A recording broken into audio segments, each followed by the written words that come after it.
Great pleasure to welcome you to tonight's event in honor of Dr. Martin Luther King, Jr. As director of the Center on Diversity and Community, better known as CoDaC, I speak on behalf of our entire...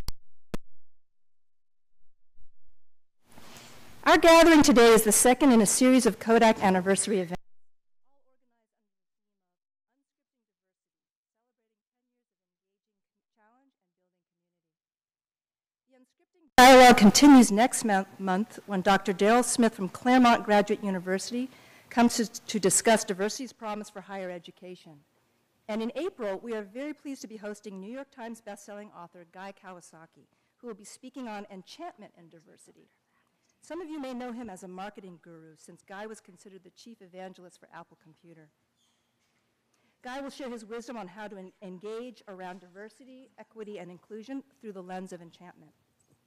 We believe he is the perfect capstone for helping us talk about diversity in ways that are fresh and meaningful to a broad audience. I hope you can join us for those events, and for more details, you can visit our website, or there are the flyers that are by the entrance that have more information. So in a moment, I will be introducing Dr. Lawrence Bobo, who will be presenting this evening's lecture. But first, we have a special treat for you, a short performance by the U of O's own graduate theater troupe, Rehearsals for Life. RFL, as they are better known, is made up of graduate students from a cross-section of academic departments, and they utilize applied theater to inspire dialogue around issues of diversity, equity, and access. Their presentations are fresh and fun, as well as moving and poignant. So to introduce the actors, please help me welcome Abigail Leader, the director of RFL.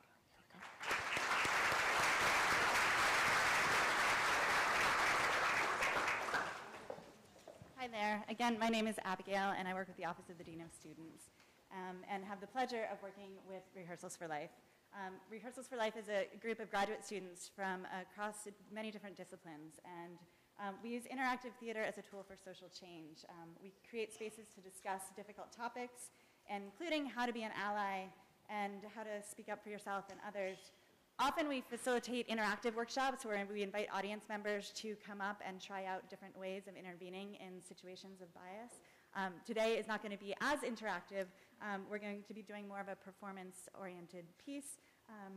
And we're really excited. We will ask for a little bit of audience participation. But we're going to start with our first piece, which is called On the Brink of Change.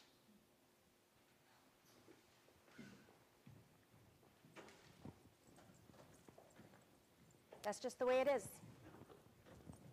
That's just the way it is. I'm so frustrated. That's just the way it is. I'm so frustrated. That's just the way it is. I'm so frustrated. Don't push me. I'm so frustrated. Don't push me. I'm so frustrated. Don't push me. I'm so frustrated. That's the way it is. I'm so frustrated. That's the way it is. I'm so frustrated. This is the moment. What did you call me? Don't push me. Stop. This is the moment. What did you call me?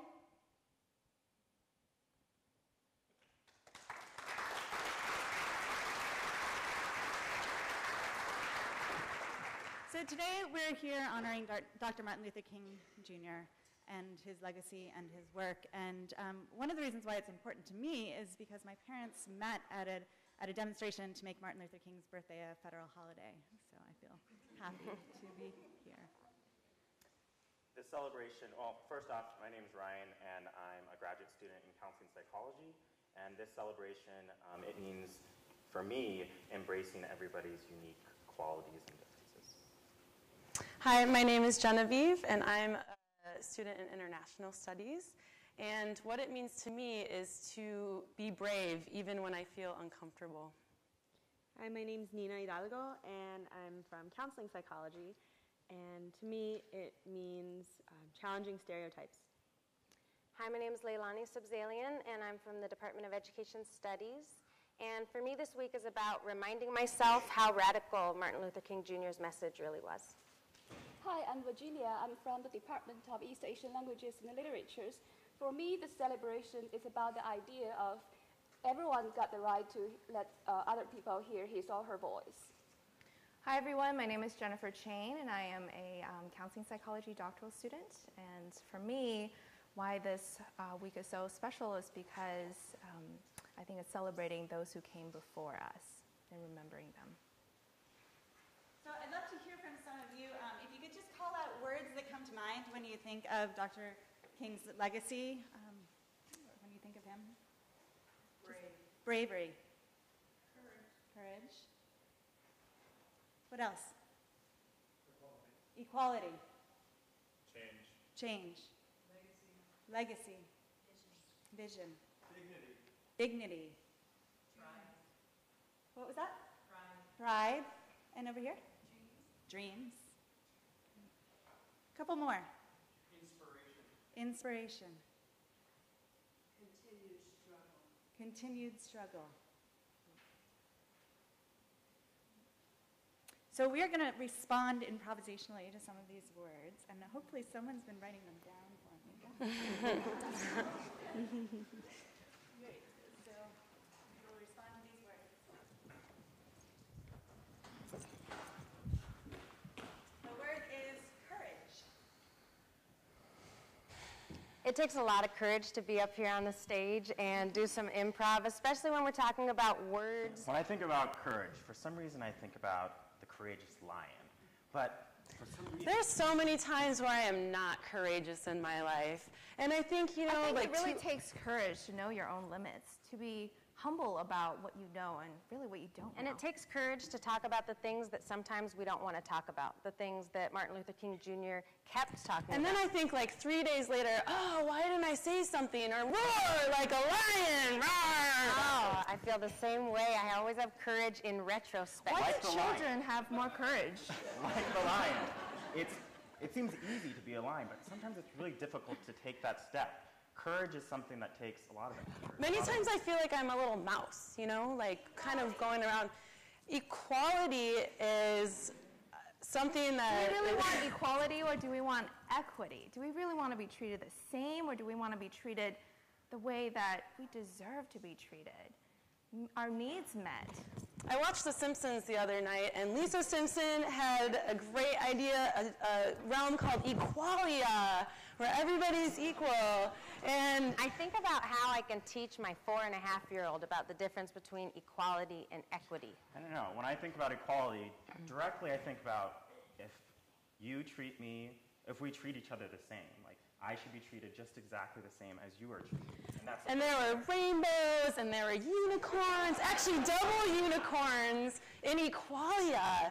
And everybody was dancing and happy and diverse in this environment. When I think about diversity, I think about my family.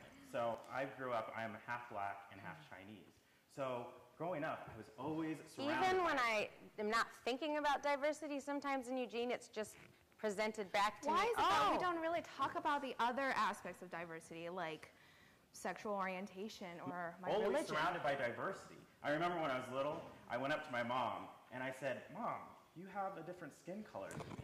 And she said... One of the first campaigns that I remember of diversity was Celebrate Diversity. Oh man, I took that yellow Celebrate Diversity tape and put I don't it all even know around what my diversity means anymore. I mean, it's used so She often. said, it doesn't matter about outside. It matters what's deep inside. And then I wore these shirts, those Love See No Color shirts. I was like embodying diversity. Celebrate, celebrate, dance to the I actually used to music. be in this like video about the melting pot, and I don't really know how I feel about that anymore, about the representation of So diversity. since I was little, I always just have this lens of, you know, it's all about the inside. It doesn't matter what you look like on the outside. But And you I know, got that- sometimes I think that we're...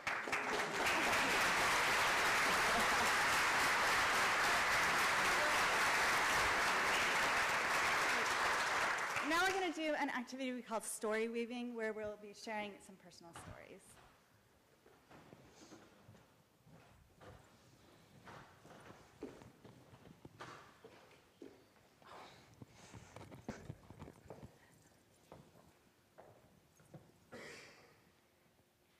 I come from a line of warrior women, strong, fierce, powerful, the kind of don't mess with me.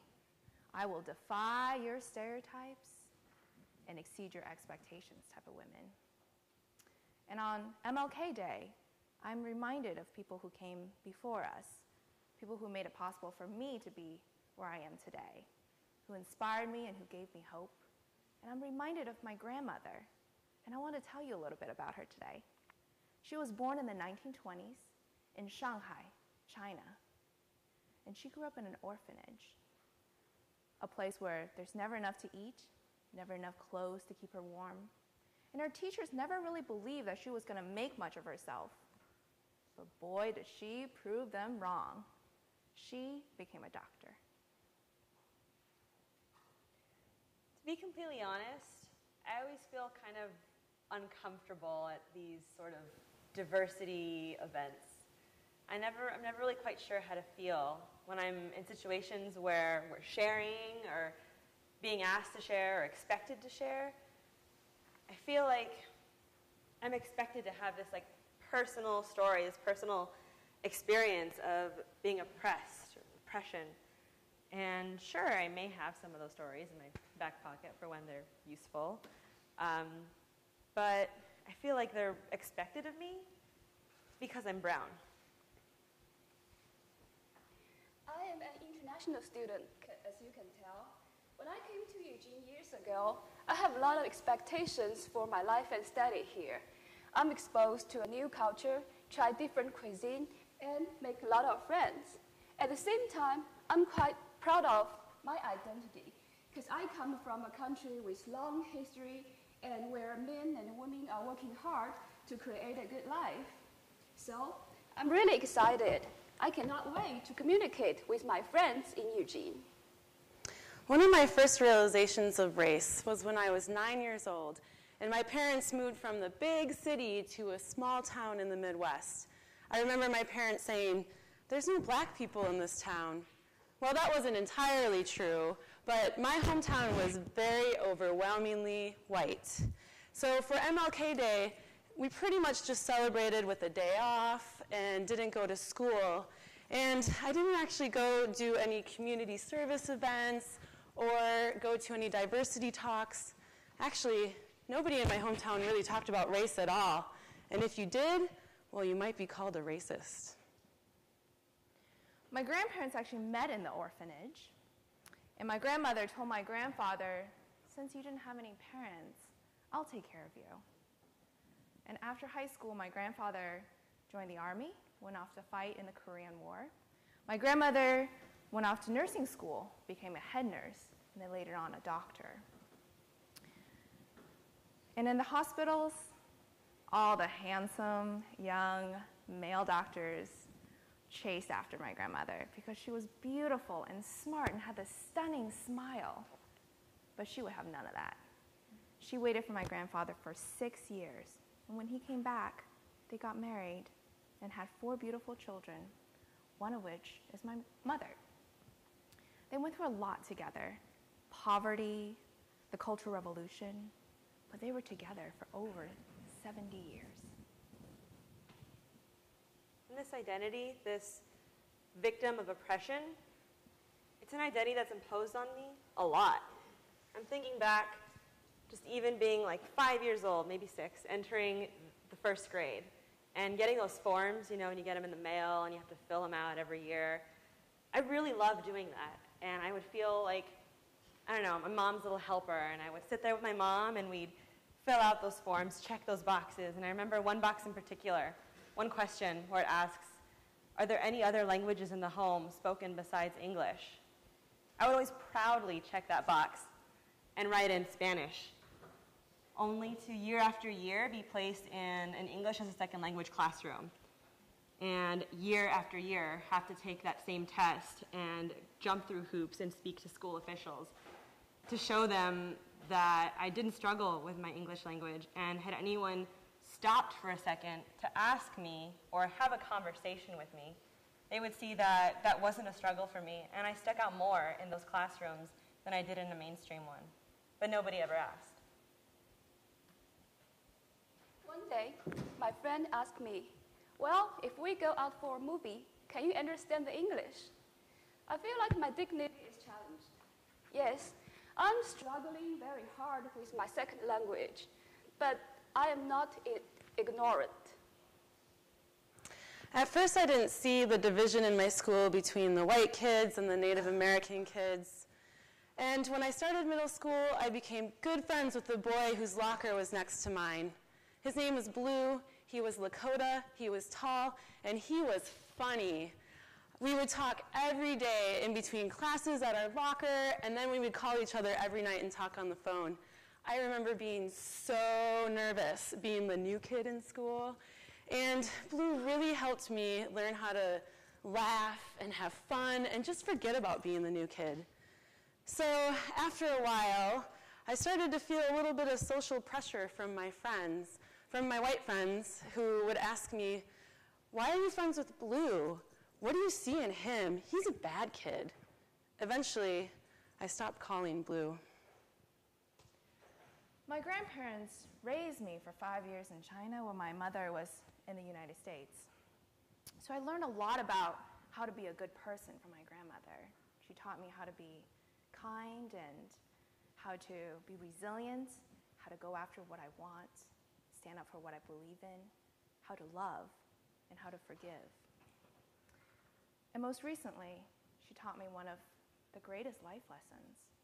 This was back in last April, and at this point I haven't seen my grandmother for over 5 years. And I was pretty stressed out at this time about work and about school and about this conference that I had coming up in Washington, D.C., and about my comprehensive exams. And I was procrastinating. I was making mango jam in my kitchen. And my mother called, and she said, "Your grandmother, she's in a coma." So eventually, I stopped checking that box altogether. And as time went on, I went through a phase where I realized I really wanted it to be part of my identity and wanted to embrace my ethnic identity and find empowerment in it.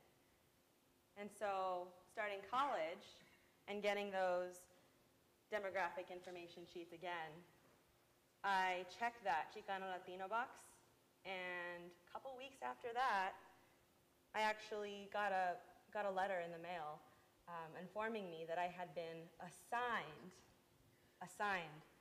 a mentor from the Chicano Latino Student Association for my ethnic identity development and support.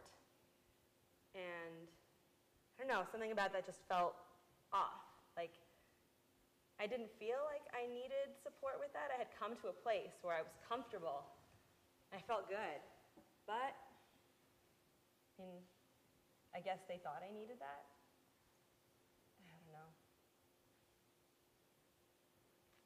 I love traveling, but I don't understand why. Every time I travel with my American friends, I'm always ignored by the waiter, by the receptionist, or even by the taxi driver, as if I was a dependent and could not understand what was going on, even if, like now, I'm standing here wearing a big smile on my face.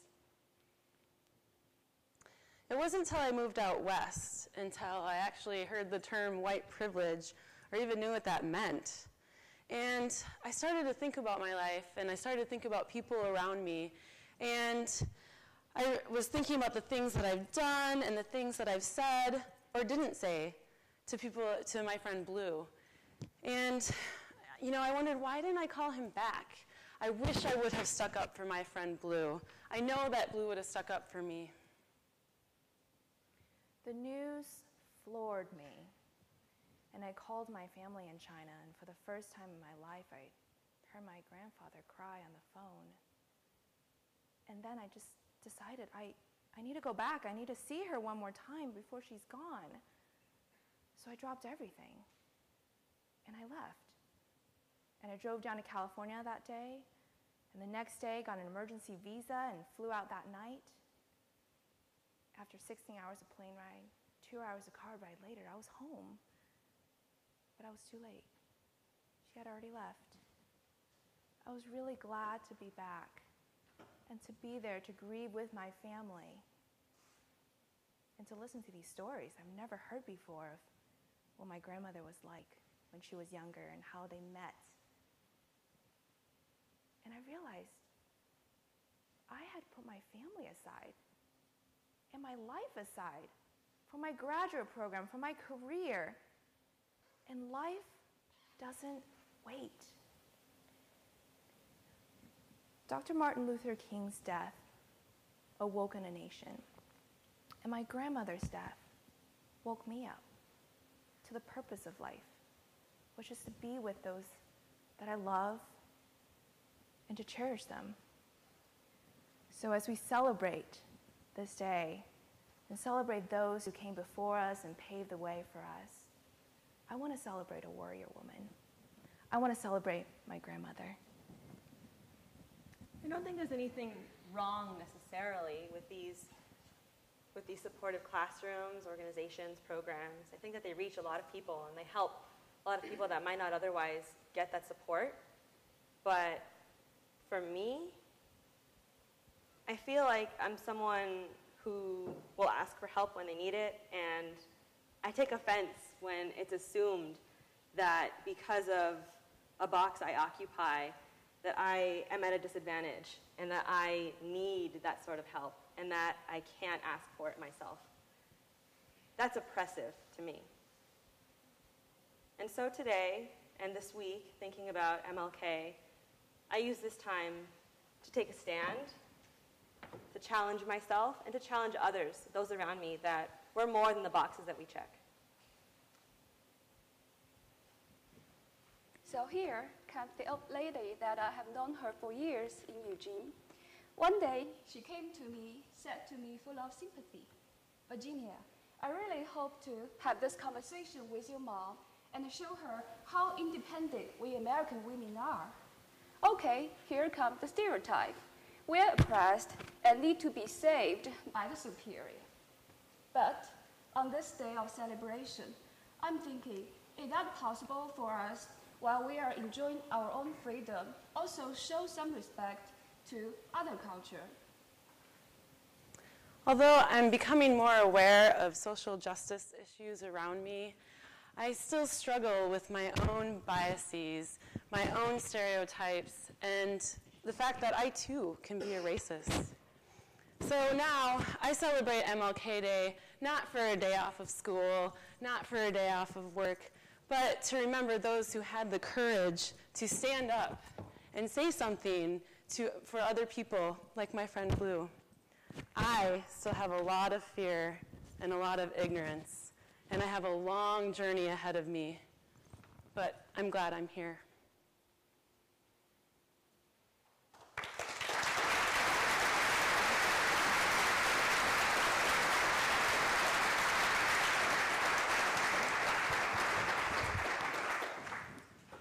So we just heard some personal stories, and I'd love to just get a little bit of feedback and reflection from you. What was it like, or what did you experience in hearing some of these stories?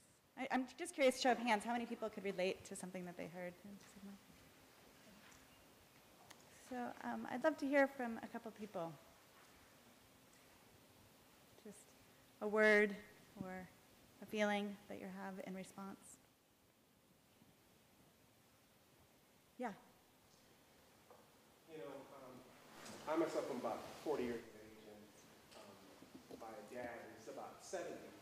And the thing is, we've been in the Eugene area since about 1976. And one thing that is interesting between his generation and mine is that I myself don't really recognize that much racism, you know, in the overall Eugene Springfield area. But when I listen to him speak, he has different experiences where he saw more racism in his time coming up. And so when I talk with him, often he, in a small way, believes that people are still pretty racist, even though they're not. But the thing I've come to recognize is because the experiences that he had when he was coming up versus to my experiences that I had as I came up, they're far different. And so there is less racism by far in this area, but it's helping the others to recognize that a lot more people have, I guess, overcome and come out of being racist, you know. So anyway, I appreciate the way it is more now, you know, than it was even when I was, you know, 10 or 15 and stuff like that. Because I did experience even more racism back at that time than once I got to be about 30 years of age and stuff like that. So anyway, things are much better. So your experience is that things are much better, and you're having a different experience than your father, who saw more, maybe perhaps more blatant Yes, racism? and it's actually interesting because in relation to people who are the older generation, older than myself, I'd say it that way, there's a number of people I've spoken to who share my dad's viewpoint in relation to experiencing far more racism. So again, it's the experiences that they experience themselves that make them believe that other people are racist or more racist than the experiences that I've had. And I have had some, but not probably to the degree that he has himself. So. And what's your name? Latif. Latif? Yeah. Okay, we're going to play back a portion of your experience. So this is Latif's experience of recognizing his father's experiences are different than his own. Let's watch. Look how far we came. Look how far we came. Look. When I was your age, when I was your age, Look, but it's getting better. when I was your age, But it's getting better. Look, when I was your age, but it's getting better. Look how far we came.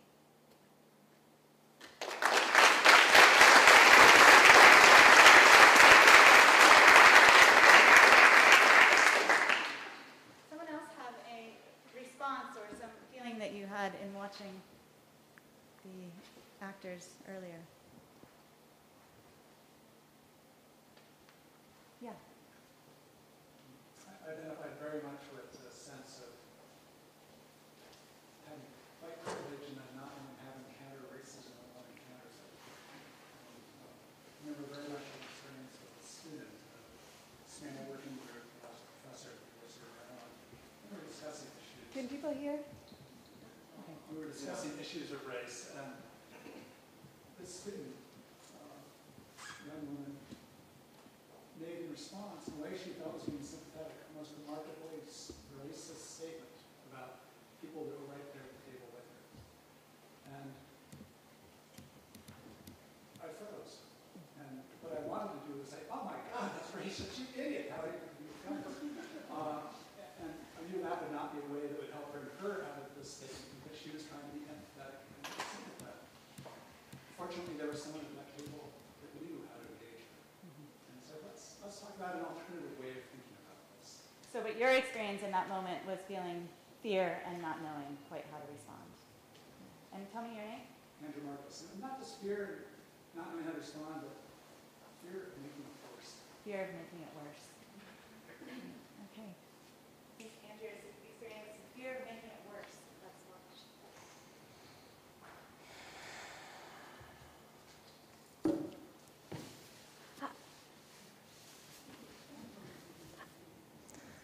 what should I say? What should I say? What should I say? That's racism. What should I say? That's racism. What should I say? That's racism.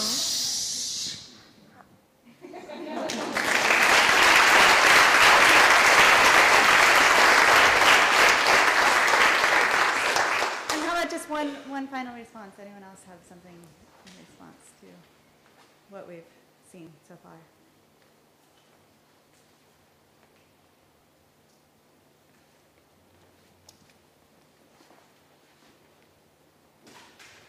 Feeling, a thought, an idea? Yeah. I'm just struck by the power of hearing people's stories, because it feels like there's nothing to do other than receive the stories and be open and connect with them. So I'm feeling appreciative of that. So, great. And Annie. This is Annie's experience of feeling appreciative of hearing the stories. Let's watch.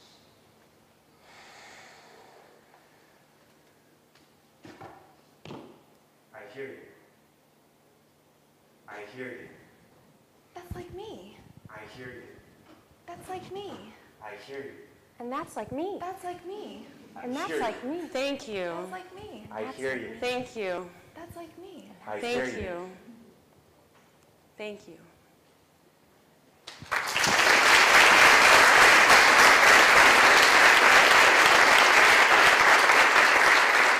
And we'll create one more sculpture, which is taking the next step.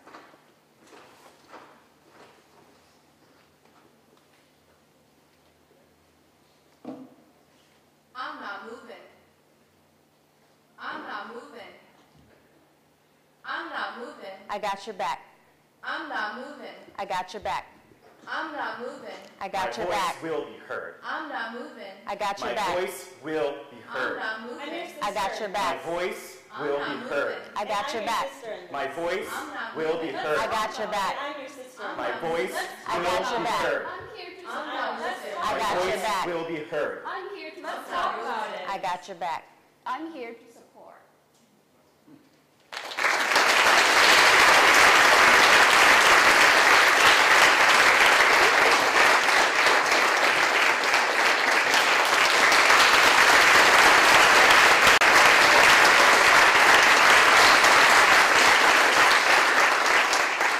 Rehearsals for life, everybody. So there are many things I would like to share with you about our keynote speaker tonight. Dr. Lawrence Bobo is the W.E.B. Du Bois Professor of the Social Sciences at Harvard University, where his research focuses on the intersection of social inequality, politics, and race. He holds appointments in the Department of Sociology as well as the Department of African and African American Studies. Dr. Bobo is an elected member of the National Academy of Science, as well as a fellow of the American Academy of Arts and Sciences and the American Association for the Advancement of Science. He is a Guggenheim Fellow, an Alphonse M. Fletcher Senior Fellow, a Fellow of the Center for Advanced Study in the Behavioral Sciences, and a Russell Sage Foundation Visiting Scholar. I could go on and on about Dr. Bobo's many accomplishments, awards, and path-breaking publications. In short, he is the real deal, an academic mover and shaker of the highest order. And now I'd like to tell you something about my mentor and friend, Larry Bobo. I first met Larry as a graduate student at UCLA back in the early 1990s. And what I want you to know is that at that time, that department, it was big, it was impersonal, it was intimidating. I did not have a key to an office or any door for 3 years. Okay? I questioned whether I belonged. I questioned whether I had what it took to be an academic. I doubted myself. I worried. And it was a very scary feeling to have as a fairly young, fairly new graduate student. And then Larry took me under his wing. And the first impression that I had of him was how unpretentious he was. He had this big reputation, even back then, and yet he was kind. He was friendly. He was curious. He was interested in me. He wanted to know what I had to say and what I had to think about. He gave me a key. He gave me an academic home, and he gave me a community. He was a mentor in the truest sense of the word. And what I want you to know about my friend and mentor, Larry Bobo, is that he set a very high bar for me, one that now, my goodness, 15, 16 years into my career as an academic, I strive to hit on a daily basis. You set the bar for me, Larry, and for that I will be eternally grateful and loyal. And so now I hope you will join me in giving a warm Oregon welcome to Dr. Larry Bobo.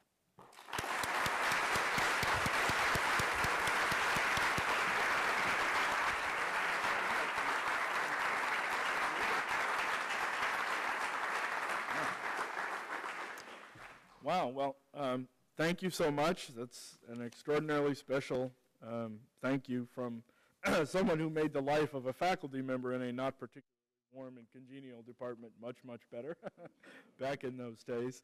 And thank you for this magnificent performance, actually. I thought that was just extraordinary.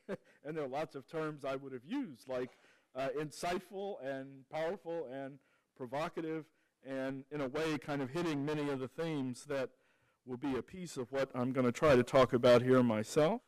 If I can get my piece of this presentation going. Okay, there we are. So good evening, everyone. Thank you for braving the rain and the somewhat gray and cold weather, but thank you for, for joining us. I do want to again thank Professor Miatwan for the invitation and the honor and the opportunity of being here to be part of the 10th anniversary lecture series for CoDaC, the Center on Diversity and Community. I'm pleased to be a part of this series and to help advance the important work of CoDaC, which is bringing serious thought, serious research, and I think real practical intervention to these questions of how to make diversity work in our institutions. Now, of course, we've been celebrating Martin Luther King Day or week for more than 2 decades now. It's kind of remarkable, given that we all thought at one point it would never happen. We are, of course, told of the legend of his leadership and of a powerful civil rights movement at whose head he stood. Ironically, in these times, it seems to me, we get very little serious talk or examination of the matter of race and ethnic relations itself these days. It is as if we all know what used to be called the race problem is no longer something that quite needs to be talked about in the same fashion. Indeed, in some quarters, any mention of race is read as a divisive playing of the race card. The assumption of, in effect, having arrived at the post-racial moment is that complete in some quarters. My main argument here this evening is that we're not yet beyond race. For all the good, astounding, and important progress that has taken place, we still have a long distance yet to travel, and that much of the talk that we hear of post-racialism is a bit premature. It has, in effect, raced ahead of the actual facts of the situation. Now, the current terrain is complex, and no one lecture can hope to address all the relevant domains. In aiming to convince you of the truth and utility of what I've just said, so that the triumphalism of the post-racial narrative is premature, I will consider, I think, 4 main lines of argument, if I've got them all here. After considering a couple different ways of thinking about what the very term post-racialism should or does mean, I want to consider 4 specific things. First, we have to address the election of Barack Obama as the first African-American 44th president of the United States, in arguably the defining watershed event for the post-racial narrative. After thinking about that election, I want to consider whether we are witnessing the end of blackness, as it were, as a social category and as an identity. Then I will address the implications of the large and successful black middle class for our thinking about race and a racial divide. Then I want to consider a little more briefly how processes of racialization may reach beyond the black-white divide to affect the lives of Latinos and those of Asian ancestry backgrounds. And then at the very end, I'll talk a bit about whether we're actually witnessing the formation of a new type or set of racial divides. That's a lot of information to try to cover in a short amount of time, so let me try to turn to it. First, in thinking about really just what we mean or is meant by the term post-racialism, which is out there and used in different ways and sometimes to mean different things. Now, to my mind, it has some virtuous connotations, and its most virtuous side, to me, it means the following. It's intended to signal a hopeful trajectory for events and social trends, not to define and encompass social fact, that this is a goal toward which we as a nation are still striving and remain guardedly hopeful about fully achieving. I have no problem with that understanding of post-racialism, that it's what we're after and that we know we still have a lot of work to do to get there. Sociologically, we might define post-racialism as really being a circumstance in which racial and ethnic background did not shape where you lived, the quality of the schooling you got, or the likely quality of your health. That post-racialism in the sociological sense would really mean race and ethnicity did not have bearing for where you worked, your chances of finding work, what you earned, or your prospects for promotion or having authority and power in a workplace. And certainly to be sociologically post-racial, we would live in a world where race and ethnicity had no impact on the esteem or the expectations or the social interactions you had with your civic and social peers, with your fellow citizens. We're not quite there yet across all of those domains. Now, there are some more debatable or controversial phases of post-racialism. What some people really want and intend by it is to say, I'm tired of hearing in particular about the black victimology narrative. Now, from this perspective, black complaints and grievances about inequality and discrimination, they're sort of well-worn tales. Passé today, if not, in fact, now false assessments of the challenges facing blacks in a world largely free of the dismal burdens of overt racism and racial divisions.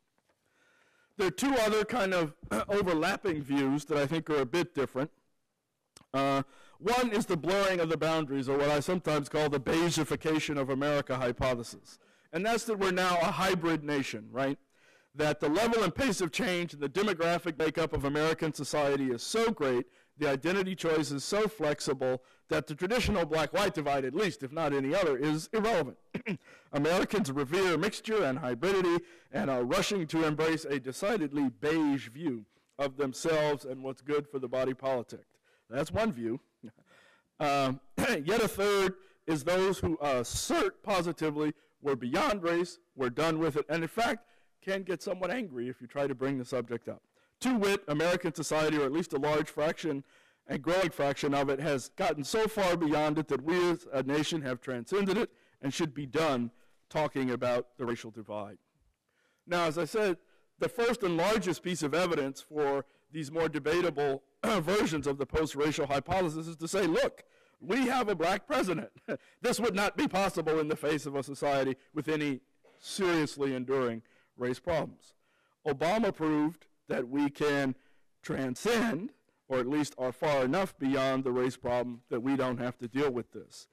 Now, the material I'm presenting this evening is a piece of 2 chapters of a book, and there's a whole separate chapter just on the Obama election, and I want to give just a piece of the argument here, which is to say, I don't believe that Obama's election proved you can transcend race, and it certainly didn't prove that we're totally beyond race, because what Obama did, to my mind, was engaged in the extraordinarily deft management of a troubling racial divide, and that he will continue having to engage in extraordinarily deft management of the racial divide.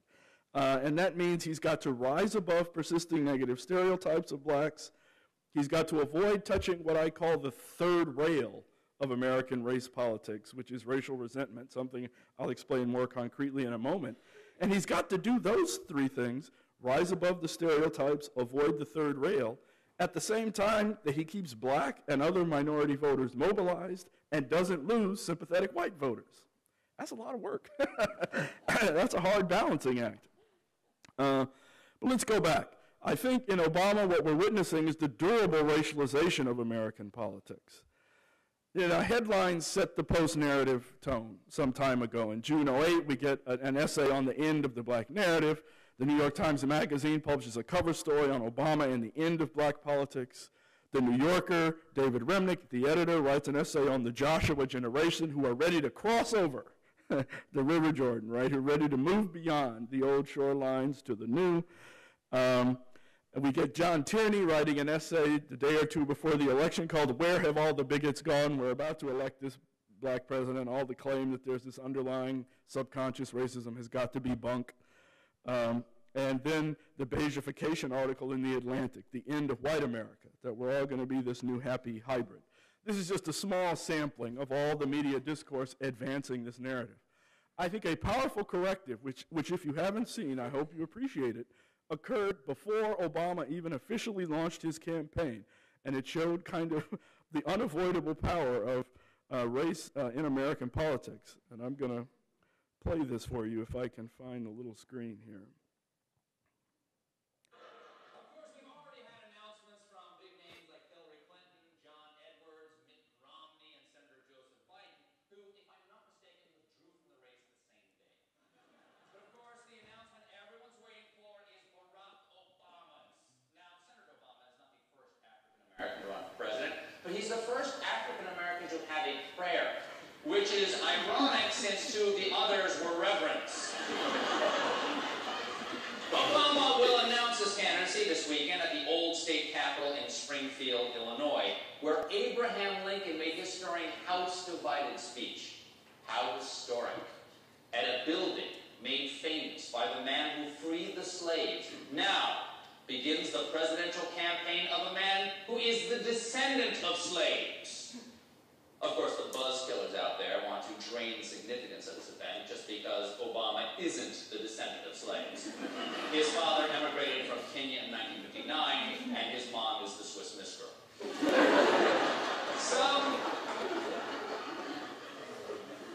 Some are even claiming that the senator has not lived the, quote, black experience, and it may affect his support in the African-American community. Here to explain is columnist for Salon.com and author of the book, The End of Blackness, Deborah Dickerson. Ms. Dickerson? Thank you for joining us. Thanks for having me. Your book is The End of Blackness. I want to come out right here and say I'm against ending blackness. I believe that everyone has a right to be black. It's a choice, and I support that. Now, settle something for me, okay? Is Barack Obama black? No, he's not.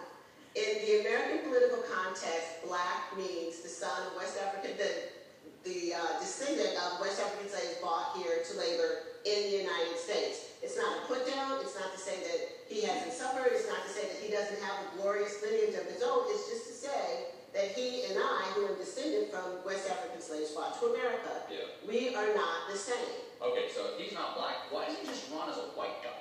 Because we know black people will vote for white people, and white people will vote for white people. We're not sure white people will vote for black people.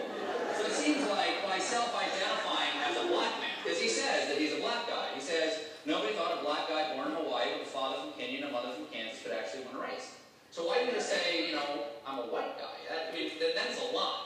Right. Well, he's not white either. He is an African American, or he is an Should we American. give a new name for what he is? We should. We need a new name. What about Nouveau Black? You know, late to the scene. We can go with as black as circumstances allow, but that's not bad. I like that. Well, I gotta say, and Ms. Dickerson, I am disappointed in this because, you know, I was really looking forward to voting for a black guy. I mean, I was really hoping to leave the voting booth and say, hey, I voted for a black guy. you can say I voted for an American of an African American, an American of African immigrant stock, and he's also a person who has adopted the role of being black. So he's not he's a brother, but he's an adopted brother, and the significance of this, he's a beloved adopted brother. The significance stepchild. You can slap him around a little bit. we love him just the same. Okay, all right, but shouldn't black people jump on the Obama wagon? Because if he doesn't have the burden of this past of being the descendant of African slaves, if he doesn't feel the black experience, can he just sort of carry the torch and y'all just piggyback on him?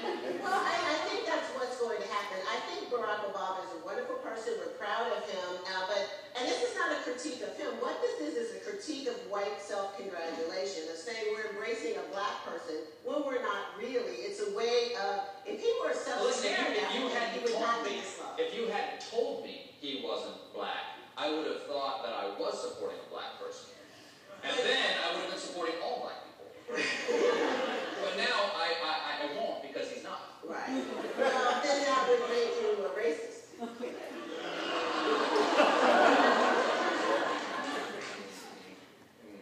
If I were white.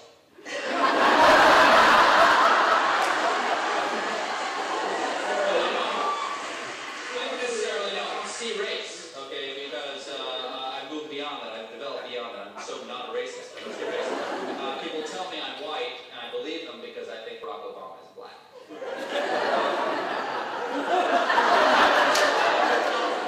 He's an African American. So it sounds to me like you are judging blackness not on the color of someone's skin, but on the content of their character. Which I think realizes Dr. King's dream in a very special way. I think you mean not so much special as perverted. But I think that you got me so confused. The content of our characters, the content of our history and our culture, and what we're doing by calling him black is obliterating the culture of his Kenyan father. Well, would this make it more acceptable to the African American community if he shared some of the experience, the Black American experience, and he wasn't a descendant of slaves, but what if for just a brief period of time he were enslaved? And then, but nothing racist. He could be like a Jesse Jackson slave or a Sharpton slave. And then they could say, like, okay, you're free now, and, no foul, no harm, and he's got the street cred he needs.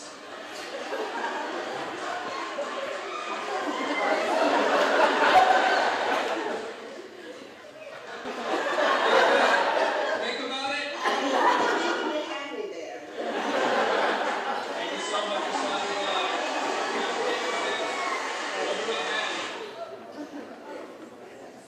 Yeah, that thing gets, Barack Obama's not black, right. That piece gets me every time, but it really gets down to the deep subtext of American culture. What's actually on the table and what's not on the table, what's real and what's just ideology and rhetoric, and in a beautiful fashion.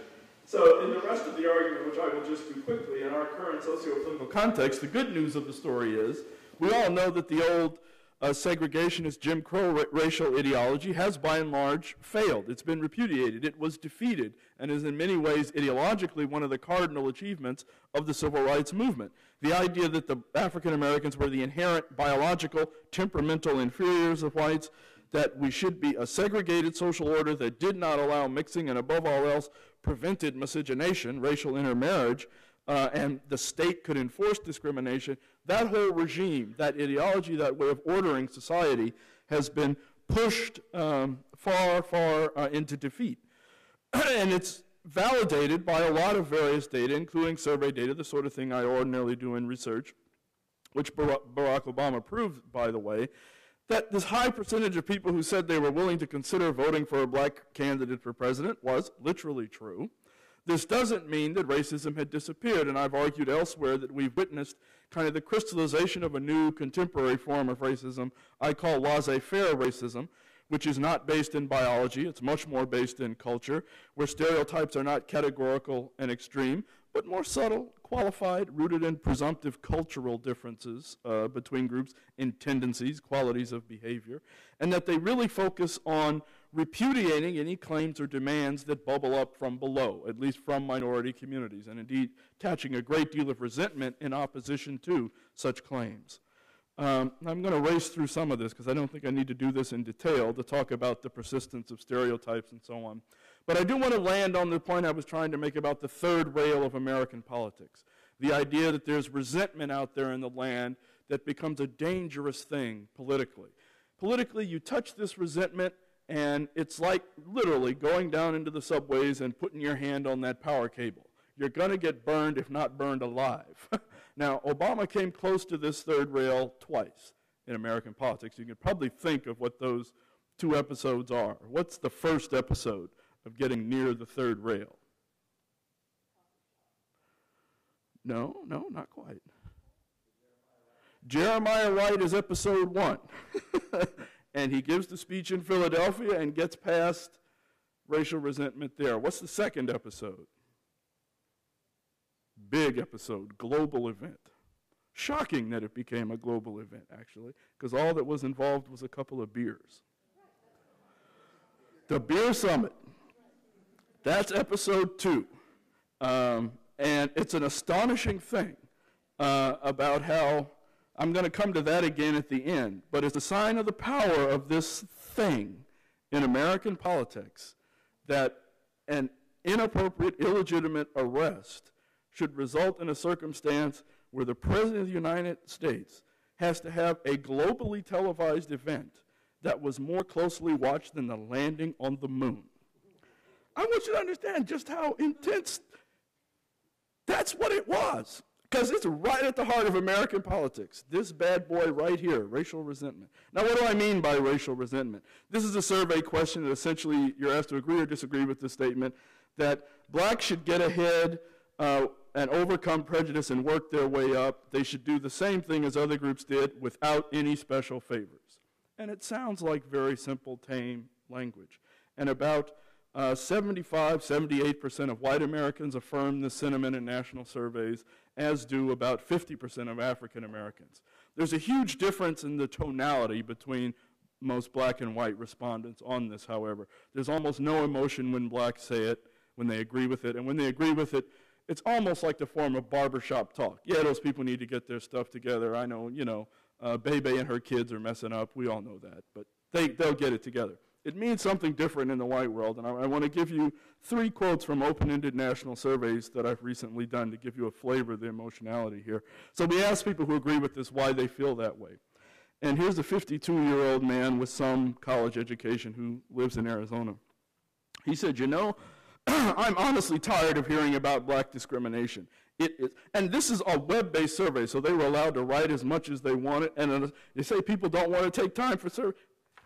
People sat down on this screen and went to town, okay? He said, I'm done with it. It is over with, done with. The blacks are the ones who want to keep it alive because they want everything free and they don't want to work for anything. Too many of them are trying to make money off of their ancestors' slaves. There are just as many other races who work the fields and were mistreated. I'm tired of hearing about it. I think they should get over it or leave and go back to their own country. My mother's Caucasian. Her mother died at 9, and she had to work in the fields until she was 16. She didn't get any restitution. I'm tired of freeloaders in society who want everything given to them and don't want to work for anything. If they don't like it here, they should go back to their countries of origin and leave us alone. And people forget that it was black people who sold their own people into slavery, not whites. I'm tired of hearing about this crap. Minorities have more opportunity than anyone else, even illegals. Enough is enough. If you weren't clear on how this guy felt. Here's the next one. This is a shorter one. Most of them do not want to work for a full day's pay when they can get food stamps and all other goodies for nothing. Why work, they say? We're going to get a house and food, and you white people are going to pay for it. We deserve it. He's an older guy from Texas. And here's a young male, college, still in college, only 28, from Pennsylvania. African Americans nowadays think that because their ancestors were enslaved for centuries means they're entitled to special treatment and don't have to work hard like every other white American, and God forbid a white man to even reference the word, pardon this nigger, but yet every African American calls every other African American nigger in every rap. Conversation, rant, rave, and tantrum they throw when they feel they have not been treated equally for their color.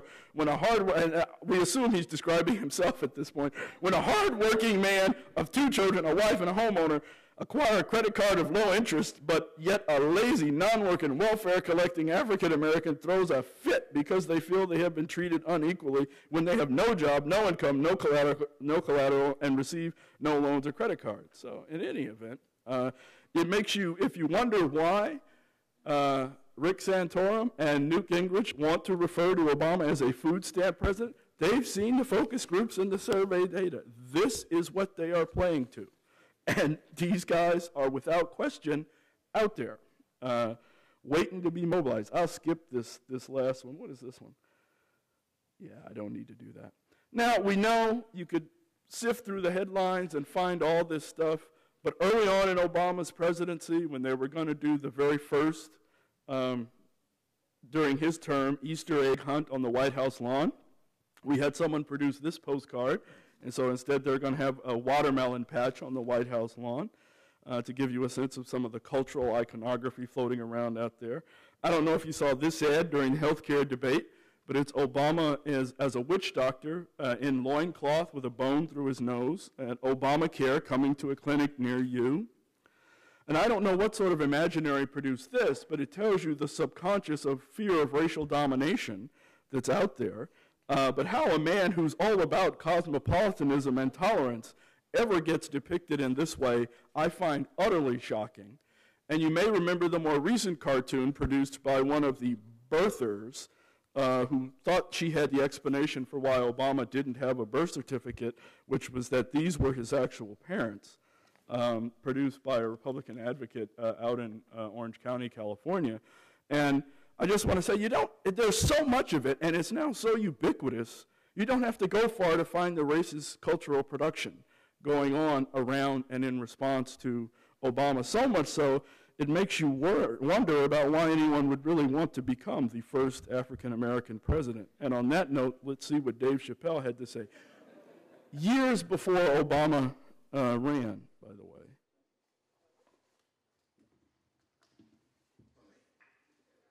I think it could be a black president one day, but first one. I mean, second or third, that's fine, but that first nigga better watch out. I'm gonna say everybody.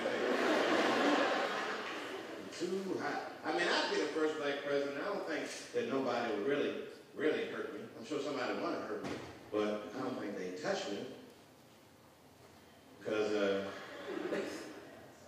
my vice president will be Mexican for a little insurance. You know what I'm saying? And you can shoot me if you want, but you're just going to open the border up, so you might as well leave me and Vice President Santiago to our own devices. And then right, Santiago. See?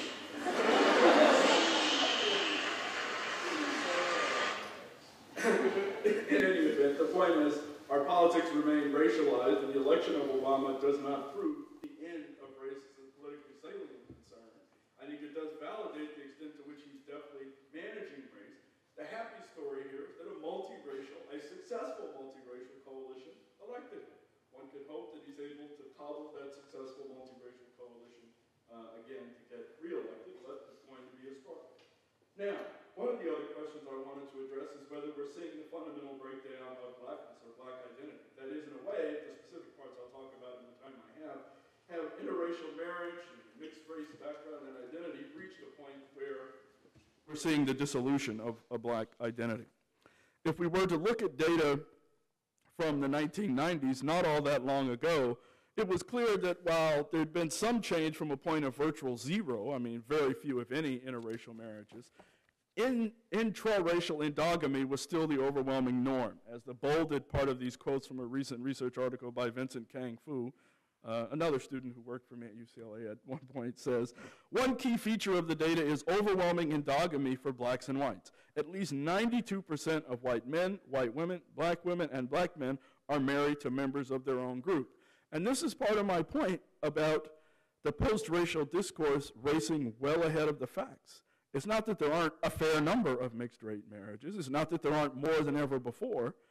Let's not lose sight of what the mountain looks like. There's change, but it's change judged against a background of remarkable stability relative to the past. I'll skip this one and skip ahead to 2000. And did the numbers change much from 2000? And I've tried, I didn't make it come through clear enough, I've tried to bold the figures here for white and African American on interracial marriage. And what you see is the numbers are still very low for the percentages engaged in interracial marriages among both men and women. There's growth between 90 and 2000 for both sets of groups, depending on the age range here, but the absolute numbers are still very, very small. It's true even if you look at cohabiting couples of mixed race, the percentages are small for blacks and whites and haven't changed I say have changed, but have not changed enormously over time. So intermarriage certainly has an effect, but we don't want to exaggerate the extent of that effect. As the quote here says, although the pace of marital assimilation among African Americans proceeded more rapidly over the 90s than it did in earlier decades, the social boundaries between African Americans and whites nevertheless remain highly rigid and resilient to change. The one-drop rule apparently persists for African Americans, a kind of hypo-descent rule where one drop of African ancestry in effect made you black in the American cultural lens. I'm going to skip ahead over that. Nonetheless, we do hear much greater talk, for good reason, about those of mixed or multiracial identity.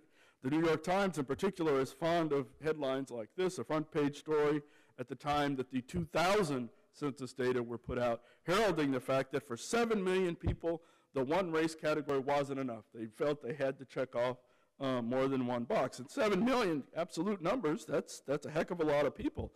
But, and I do this other figure to reinforce you, what does that look like percentage-wise? If we ask the question a different way, how many Americans identified with a single box as compared to how many Americans identified with 2 or more boxes? This is what that figure looks like. All right? In the 98% of Americans checked off one box on that form in the 2000 census. All right? Despite the headlines, despite all the controversy building up to this moment, despite the interpretation in many quarters that we're at the end of race, 98% of people checked off one box. All right, the New York Times hates to have any sense that they're getting things wrong, and I'll give you one other cut here. And the astonishing thing, given the history of black-white interaction in the U.S., among those mixtures who checked off 2 or more races, the minority of those involved anything with black. 2/3 of them were non-black, say Asian, white, or other mixtures in that category. All right, 2010, surely there's change between 2000 and 2010. It has to be. And of course there was. The New York Times, another big story, black, white, Asian, especially young people, are checking off multiple boxes. There's more change. I think the absolute number is somewhat over 10 million people this time. Check off more than one box 10 years later. And so what does that pie chart look like now? 10 years later? Yeah, that's what actually happened with the United States Census. Now, the proportion of that group that's black, that 2.3% involving some mixture with black, that goes up to 40% from 33, so there's huge growth in that, but it's still pretty small, relatively speaking. So for all the narrative of hybridity, which I'm not against, not criticizing, it was absolutely the right thing to move toward a mixed or multi-race category, let's not get an unreal picture of what this society still looks like. And more than that, as a number of studies have shown, I use the term VMRI, visibly mixed race individuals, because I really don't like the label multiracial, because we're all multiracial, actually, and it's a mistake to imply that there are monoracials out there somewhere. You're going to have a hard time finding a true monoracial out there. And a lot of research suggests, especially if they have any black ancestry, these people have a hard time escaping the power of the one-drop rule. That is, the cultural perception, the practice of defining people as being wholly determined by that one ancestry. However much a mistake that is, however constraining that is, however denying of the unique identities of other people it is, there's a lot of research suggesting the cultural power of that one-drop rule continues. And that's the point I want to emphasize, not that people have invalid identities. That's not my point at all. That would be nonsense. It's that the American cultural lens, having invested the energy, the legal apparatus, the cultural practices, the long years of institutionalization that gave life to that one-drop rule, it doesn't go away because the government changed the form. All right? It doesn't disappear like that. Okay, next issue, and we're getting close to the end here. The interaction of race and class. And typically in talks on race, we would go through the numbers now on unemployment, on poverty, on high school dropout, but I don't want to do that. And I'm not making an argument about the poorest of the poor and who's the most economically disadvantaged.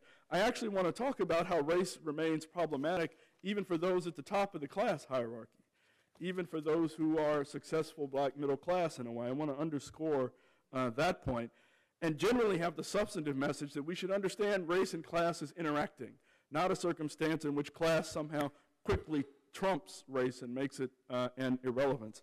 And in this case, I think a video helps, if I can do that.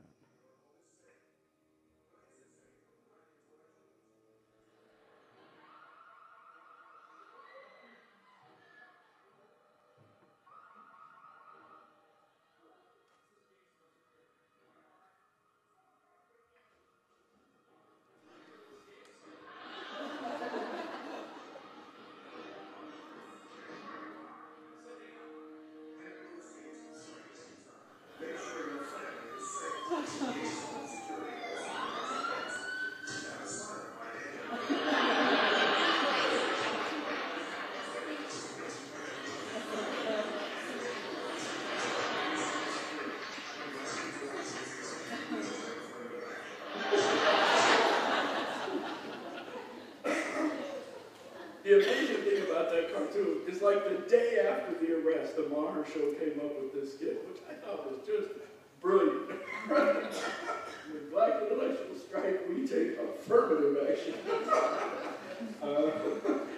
So the point is not to emphasize that a truly elite, fairly wealthy black man can be arrested after his chauffeur has dropped him off at his house on his own porch, mind you. That's not the point. But the point is that you might have assumed that all of those class criteria would have trumped a circumstance and that something so extreme and bizarre could happen. And having been one of the people at the police station an hour after the arrest, I can assure you, every other cop in that building was walking around going, "You must be kidding." Like, how on earth did anything this blindingly stupid happen? But it happened, and it was on the book, so they couldn't make it go away. All right, once they've done that.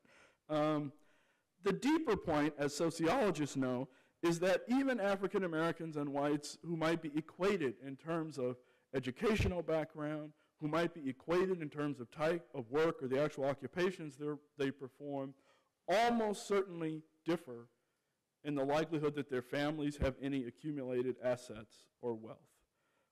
And that gap was huge 20 years ago, before the stock market boom, and it only got much worse during the years of the rapid expansion of the stock market. One recent report done by scholars Tom Shapiro and others at Brandeis University looked at the median wealth holdings of black and white families between 1984 and 2007, where you see the median wealth holdings of black families were below $20,000, actually below $2,000, and the median wealth holdings of white families were around $21,000.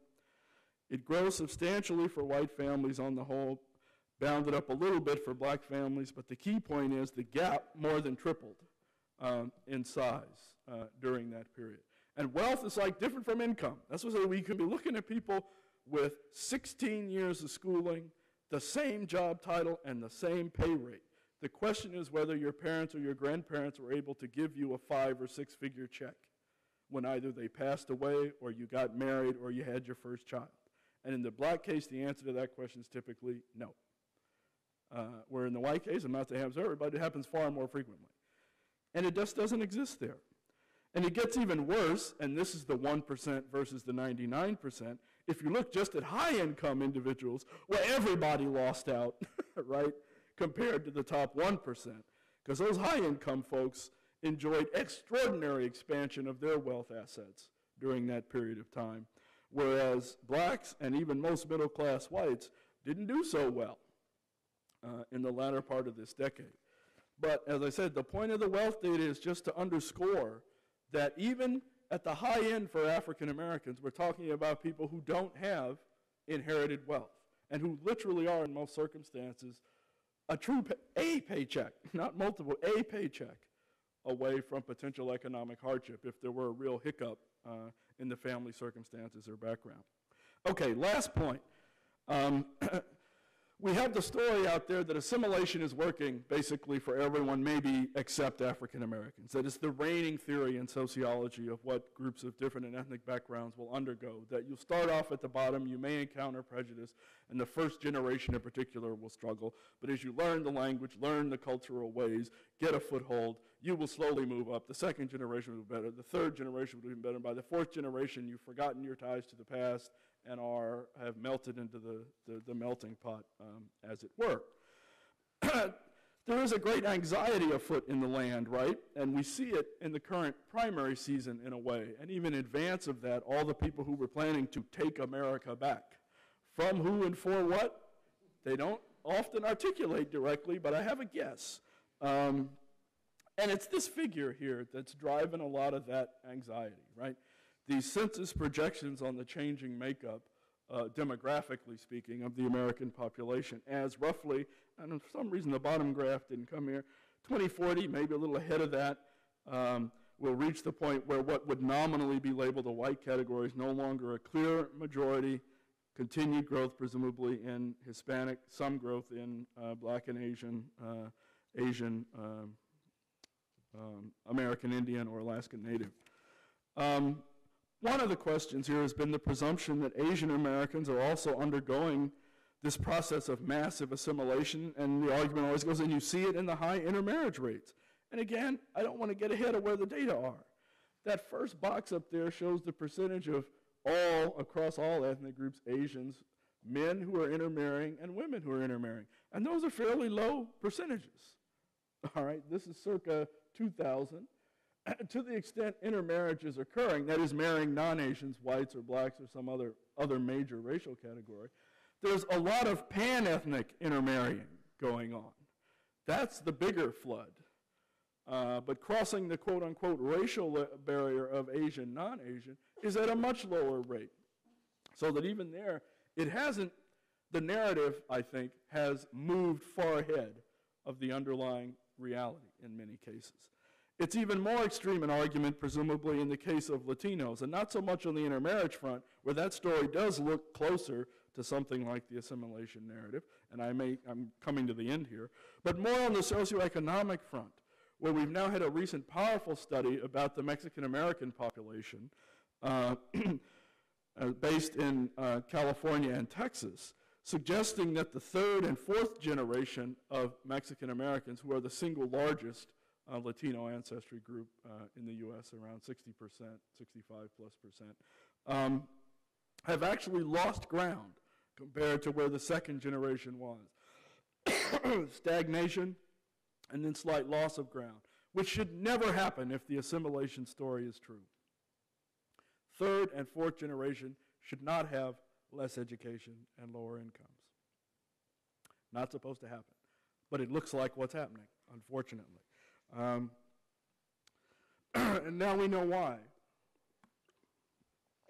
Part of it has to do with our change in trade policies and immigration policies. And to put it in a nutshell, with NAFTA, in theory, we created this enormous North American free trade zone, right, where goods and commerce are supposed to move freely across the U.S.-Mexico, U.S.-Canada borders. We agreed to do that to make it much easier for commerce to happen across the border. But you know what we ended up making harder at the same time? Immigration of human beings. We tightened up the border, making it much harder for workers to move freely across the border. So, and in particular, many of those who wanted to move south to north had to do so as the undocumented, because we made it much harder to get easy back and forth visas or that kind of status. So they come here as undocumented, and now I'll read this quote to you from sociologist Doug Massey. U.S. policies are moving Mexican Americans steadily away from their middle position in the economic hierarchy and toward the formation of a racialized underclass, something I thought I wouldn't hear in reference to any segment of the Latino population. Segregation levels are rising, discrimination is increasing, poverty is deepening, educational levels are stagnating, and the social safety net has been deliberately poked full of holes to allow immigrants, and I should add, especially the undocumented, to fall through. Whether or not Mexicans have become a new urban underclass remains to be seen, but it is already clear that after occupying a middle socioeconomic position between whites and blacks for generations, the economic fortunes of Mexicans have now fallen to levels at or below those of African Americans. And as Massey tries to emphasize, even blacks who may be experiencing hard times end up being relatively advantaged in one critical sense. Can you guess what that is? Someone said it. What? They have papers. They're legal citizens, which puts you in a fundamentally different position than many of these folks who are here and working and providing all kinds of services and so on. You can make claims that others can't make, and you can't be deported on somewhat arbitrary basis. Okay, to finish this tale. Some have posed the question, are we witnessing the emergence of a new racial divide? And at first, in kind of a speculative essay, urban ethnographer and sociologist Herbert Gans argued that we are. He said, in fact, if current trends persist, today's multiracial hierarchy could be replaced by what I think of as a dual or bimodal one, consisting of non-black and black populations with a sort of third residual category for groups that do not or do not yet fit into the basic dualism.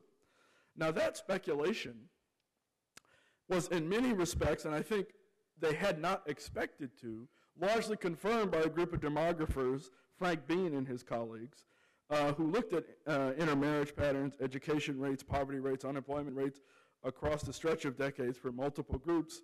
And this is what these hard-headed data analysts had to say. Not a speculative essay anymore, just looking at the numbers.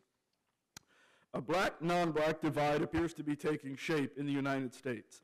in which Asians and Latinos are closer to whites than blacks. This is some Latino groups, not obviously the younger, larger Mexican-American group.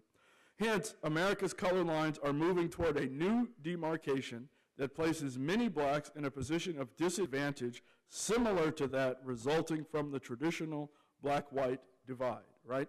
So that at the same time we see an African-American middle class, there's a large chunk of the African-American population who have fallen further behind on multiple indicators, and that there are very few encouraging signs for that group, especially in the current political context in which the idea of reaching out to do some form of, dare we say it, special treatment for the minority disadvantaged is something that's just a non-starter politically. You can't even get that discourse going.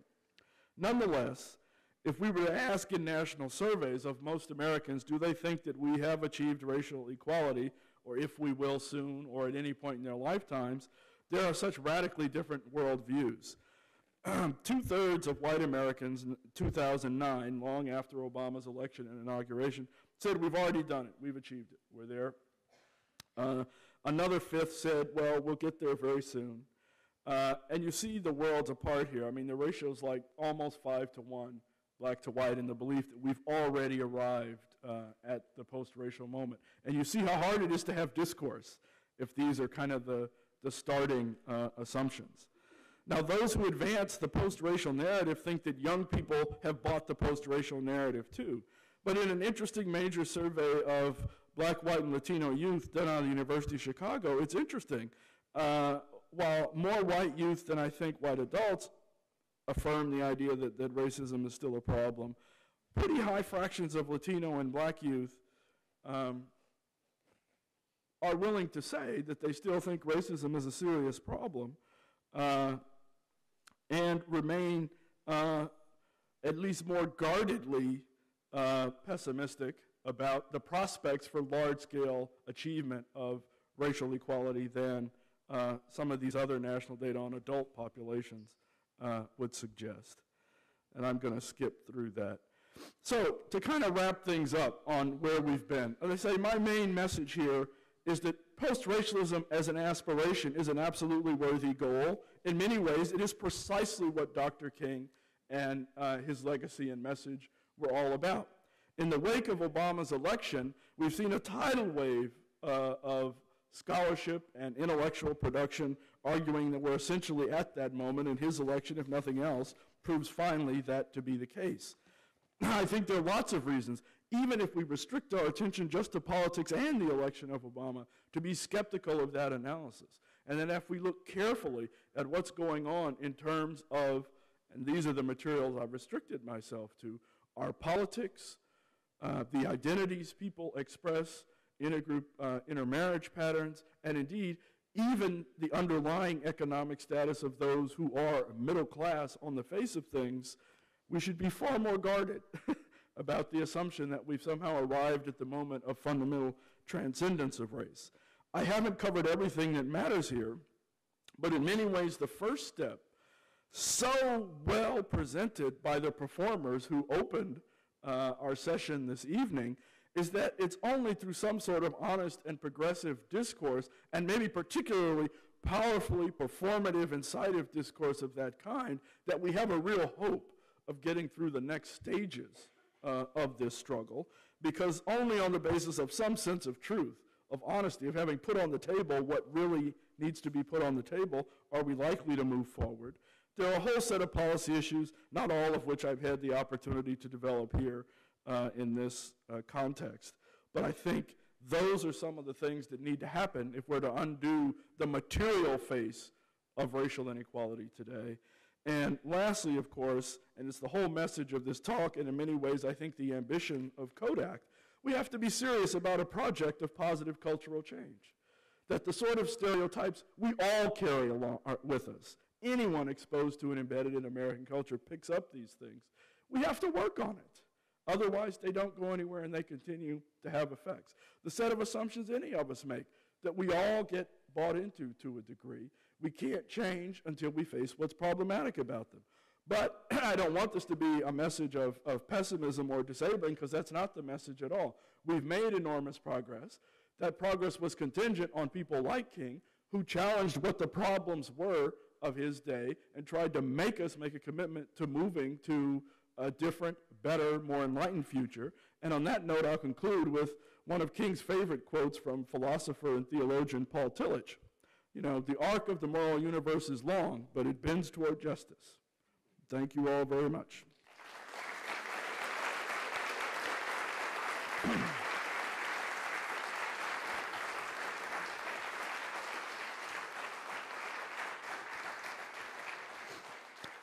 I know it's a long evening and late, but if there were questions, I would certainly entertain a few for a bit. Yes? Yeah. So, I think for all the reasons you've carefully described it, the election of Barack Obama doesn't suggest we're a post-racial society. But if you look at the exit poll data, the CNN exit poll data, 51% of whites voted for John McCain. And so Obama came over the top with majorities of blacks, majorities of Latinos, majorities of Asian Americans. So maybe that's progress that almost 50% of whites voted for. Well, it was lower than that.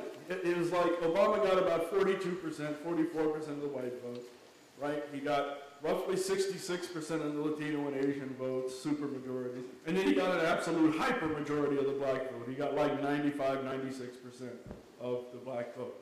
But his percentage of the white vote was the same or better than John Kerry's, right? So whatever race has meant in American politics, it didn't cost him any more by actually being African American himself. But that's part of what I mean by race is a durable part of our politics. It's already built into how some white candidates are read too, right? So, and that's why, but the optimistic thing is, it was a real multiracial coalition. And the question for the current election is the capacity to keep that together.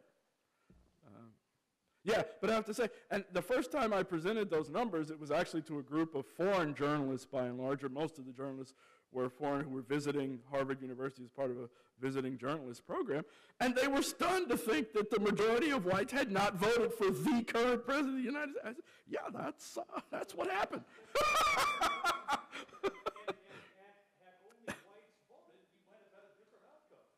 No, exactly. Yeah, yeah. But it says something about the society as a whole. It says something about the society as a whole and where we were that was possible. Yeah. Yeah.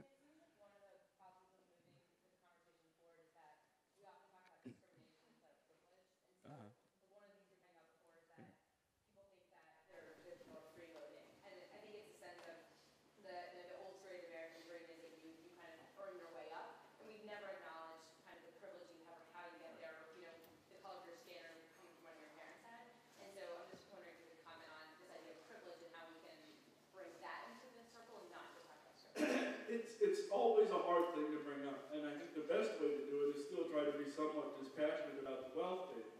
And you may just have to club people intellectually with the idea, because the thing about wealth is, most wealth, the overwhelming fraction of it, is inherited. It is not in the classic sense earned. It is truly inherited. It's passed on you when a parent or grandparent, oh, you're going to college, maybe you need a chunk of money. You're going to get married, I'll help you with the first house. You're having your first kid, you guys are going to, and some folks are in a position to do that. But even in the middle class, what I find African Americans, they're going into debt to pay for funerals for parents who had no retirement resources, no assets, whatever. They're taking on debt to deal with a parent or grandparent's death. And that's the actual world. That's where people literally are. And so sometimes you just have to talk about numbers. So it's literally not a function of how hard people worked or even how much they saved. Because the best data suggests, at least for black and white, I don't know how good the data are on Latino or Asians, their rate of savings are about the same. I mean, everyone's got this practical ambition of trying to bank 9 to 10% of annual earnings. And it's not that there's a radical difference in the extent to which people are doing that. But there is a big difference in bequests and other big monetary transfers at those key life stages. And that may be a conversation one can have. The hard thing there, though, is what do you do as a matter of policy? Is there a way to intervene on that? Outside of, and I actually don't believe there is a way to do it outside of some kind of discussion of reparations. I don't know how you make up for gaps that large. But we're not talking about the sign up for your BMW program. I mean, that's not the issue. But you could see the rationale for making heavier types of investments in certain communities or access to certain types of resources, like educational support or how you would finance college and that kind of thing. And it's interesting because the records are at such a level that you can document a lot, actually, on families who might have been entitled to various things and didn't get it. Some have made the case, like Ira Katznelson in the book When Affirmative Action Was White. He says, let's not try to deal with the great sin of slavery. It's too big, it's too far in the past. However, he says, there were a lot of policies from the New Deal period forward, which by and large excluded blacks and Latinos. So, for example, most Americans don't know this, but when Social Security was originally enacted, what we all think of as the defining totally universal program, well, it excluded virtually all blacks and Latinos, not explicitly in its language, but by pressure from Southern senators and congressmen. It contained legislation that excluded all agricultural workers and domestic household workers. Which is to say, it took the jobs that virtually all blacks and Latinos held and said, you are not covered by Social Security when it was first enacted. The GI Bill, unemployment benefits, what did they do? The Southerners couldn't build that kind of exclusion into it, so what did they insist on? They insisted on local administration and a setting of benefits. So that if you wanted this as a black person, you had to show up at the state office in Tougaloo, Alabama, and ask for this, which I have to tell you didn't happen very often. And these are points at which the government is basically engaged in massive dollar transfers and inputs into various individuals and communities. And again, certain segments are being closed out. Same thing with the development of the suburbs.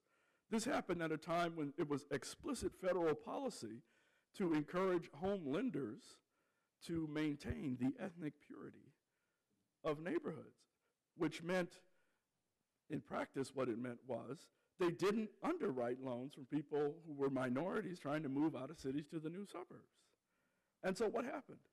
The cities pay for the plumbing, the cities pay for the utilities, you get the increase in value of those homes, and tens of thousands of minority families were not part of one of the most enormous wealth generation programs in American history. Now, we need to make that part of how people understand social policy making in America, because that did happen. And it's part of why some families are in a position to pass on wealth and others are not. It had nothing to do with how hard your folks were working. Nothing at all. But it's a hard story to get out there. There was a hand back there, yes.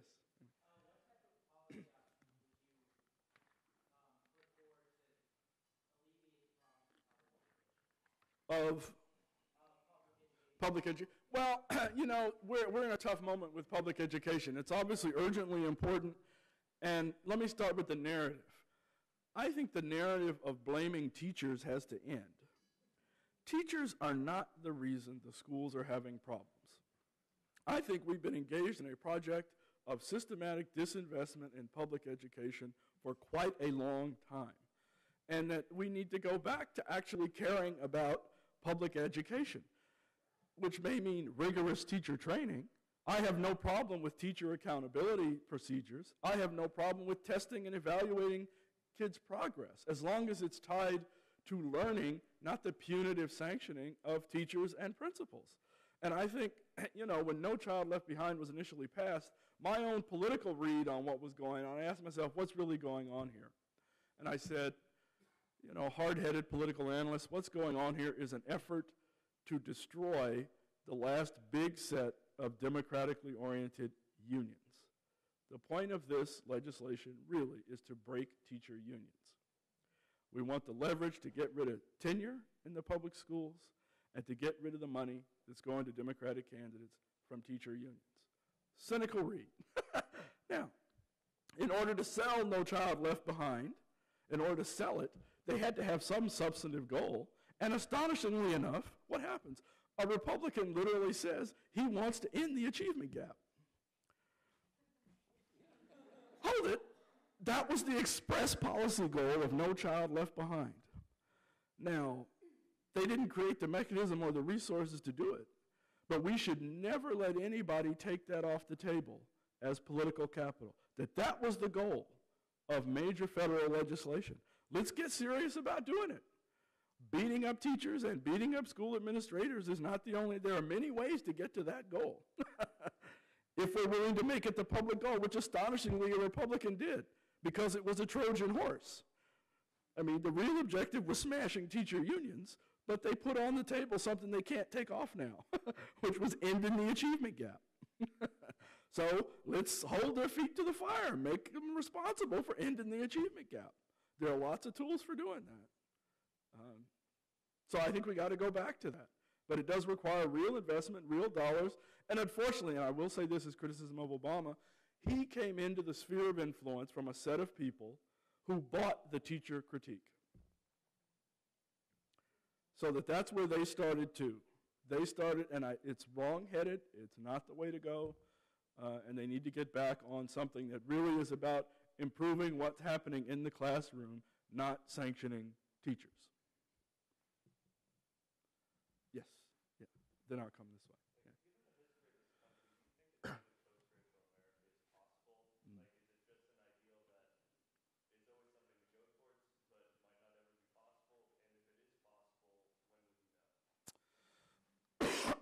I'm optimistic now because I'm visiting with my friend Mia Twan.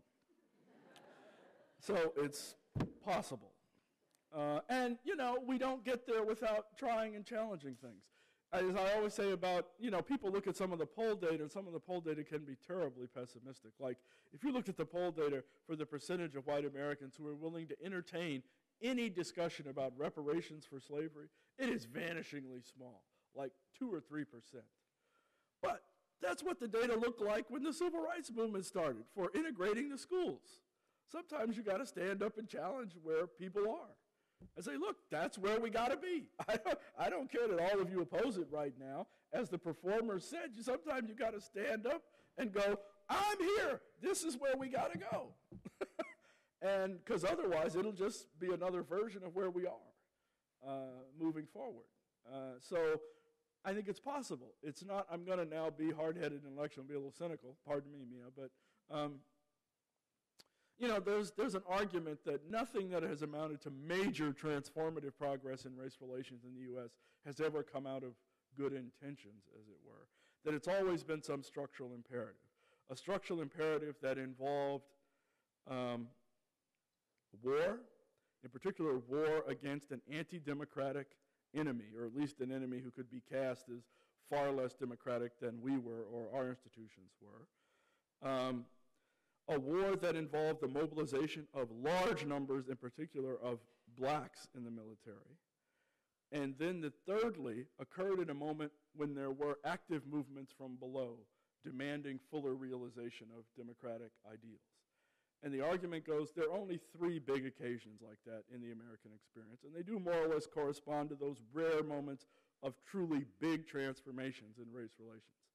The Revolutionary War, when slavery above the Mason-Dixon line more or less ends in the U.S., and there was plenty of slavery in Massachusetts and New York and all that prior to the Revolutionary War. In fact, slaves built Wall Street, which I was astonished to learn recently, but it's true. But after the Revolutionary War, they managed to get rid of it above the Mason-Dixon line, by and large. The Civil War, and then World War II. The Civil War ends slavery. World War II finally produces the Civil Rights Movement and ends the formal institutions of Jim Crow. But that absent those 3 big conditions, a big, ugly, anti-democratic foe, King George, the Confederacy, and Hitler, requiring massive mobilization of resources and fighting as one, and arming large numbers of minorities, and movements, though, that were on there pressing for change. The Spanish-American War doesn't produce it. The Gulf War doesn't produce it. 9/11 doesn't produce it. And so I keep kind of hoping, we get it in Hollywood movies all the time, that we're going to get an alien invasion. And there'll be some external threat big enough to force us to do the other things we need to do to survive as one species. But that's the cynical take. But the intellectual take is it really has always, to get a huge change, it takes those three things.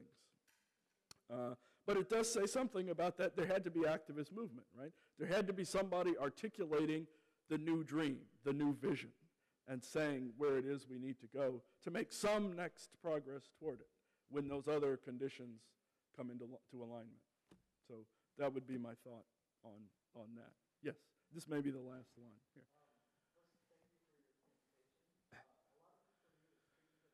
Yeah.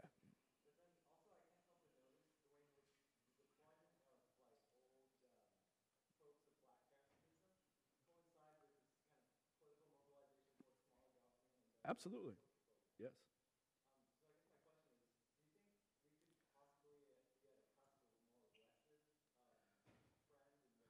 This is my deep worry about the current moment, and none of us should be naive about this. And it's easy in the social sciences in particular to be taken into this view that we only move in one direction.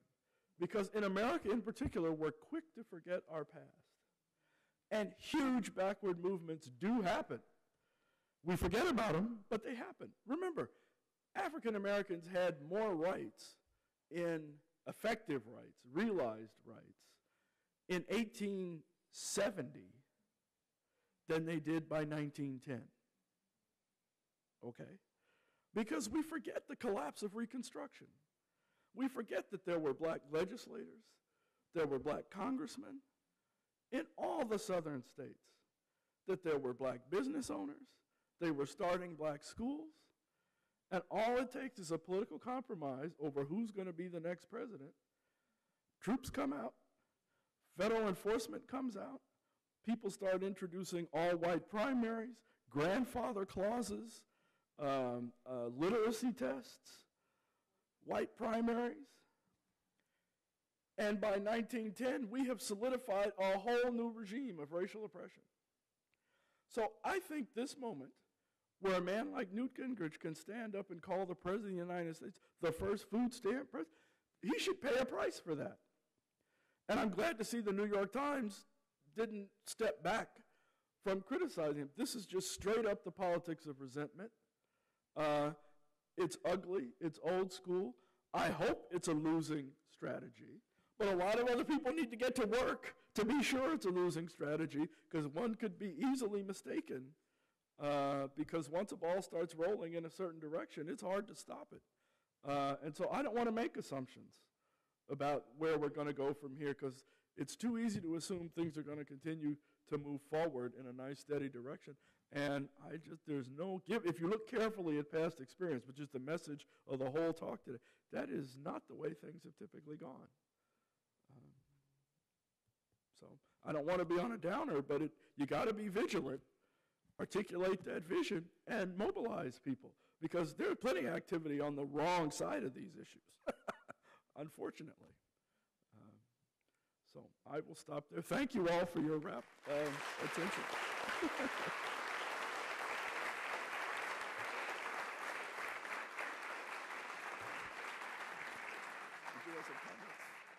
Thank you, everybody, for joining us. Hope to see you at our February and April events, and have a good night.